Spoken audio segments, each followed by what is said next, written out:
பேசிவம் அணுவின் உள்ளழுக்கிலும் ஆகாயத்தின் எல்லையிலும் அருவமாகவும் உருவமாகவும் விளங்கும் பரம்பொருள். சிவபெருமான் பற்றி இதுவரை அறியாத தகவல்களை இந்த பதிவில் காணலாம். இந்த வீடியோ ரொம்ப இன்ட்ரெஸ்டிங்கா இருக்க போகுது. ஸ்கிப் பண்ணாம ஃபுல் வீடியோ பாருங்க.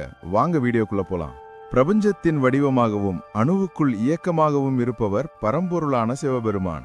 அவர் அருவம், அருவுருவம், உருவம் என்று அனைத்து நிலைகளிலும் அருள் புரிந்து படைத்தல், காத்தல், அழித்தல், மறைத்தல், அருளல் எனும் ஐவகை தொழில்களையும் மேற்கொண்டு உலக ஜீவராசிகளை மட்டுமல்லாமல் தேவர்களையும் மற்ற தெய்வங்களையும் காத்து அருள் புரிகிறார்.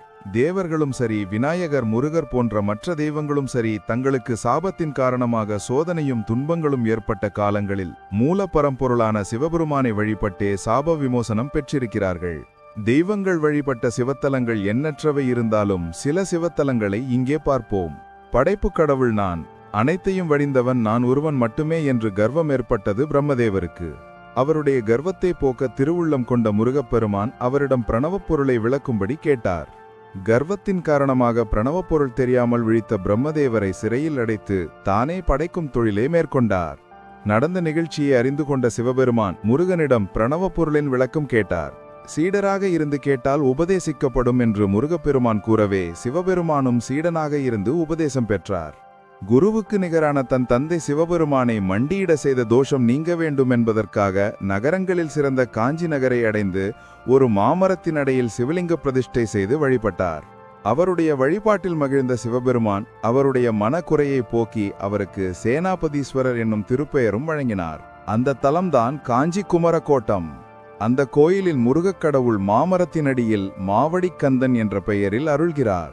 இவரை வழிபட்டால் வாழ்க்கையில் நிம்மதியும் மகிழ்ச்சியும் ஏற்படுவதுடன் ஞானமும் சித்திக்கும். கைலையில் ஒருமுறை சிவபெருமான் பார்வதி தேவிக்கு உபதேசம் செய்து கொண்டிருந்தார். அப்போது அங்கு ஒரு மயில் தன் தோகைகளை விரித்து அசைந்தாடி வந்தது. உபதேசத்தை கேட்காமல் அதன் அழகில் மயங்கிவிட்டாள் அம்பிகை. அம்பிகையின் மனநிலையை அறிந்து கொண்ட சிவபெருமான், உபதேசத்தை கேட்காமல் மயிலின் அழகில் மயங்கினாய், நீ பூமியில் மயிலாக பிறப்பாய் என்று சபித்து விட்டார். தன் தவற்றுக்கு வருந்திய அம்பிகை ஈசனிடம் மன்னிப்பு கேட்டு சாப விமோசனம் அருளும்படி பிரார்த்தித்தாள். இறைவனும் மனமிறங்கி, பூமியில் மயில் வடிவம் கொண்டு எம்மை வழிபட்டு வா, உரிய காலத்தில் நாம் உனக்கு தரிசனம் தந்து சாப விமோசனமும் வழங்குவோம் என்று கூறினார். அதன்படி அம்பிகை மயில் வடிவம் கொண்டு மயிலாப்பூர் என்னும் தலத்தை அடைந்தாள். அங்கே புன்னை மரத்தின் அடையில் லிங்கத்தை நிறுவி வணங்கி சாப விமோசனம் பெற்றாள். அம்பிகை சாப விமோசனம் பெற்ற தலமே கபாலீஸ்வரர் கோயில். அம்பிகை மயில் வடிவம் கொண்டு இறைவனை வணங்கியதால் திருமயிலை என்றும் மயிலாப்பூர் என்றும் அழைக்கப்படுகிறது.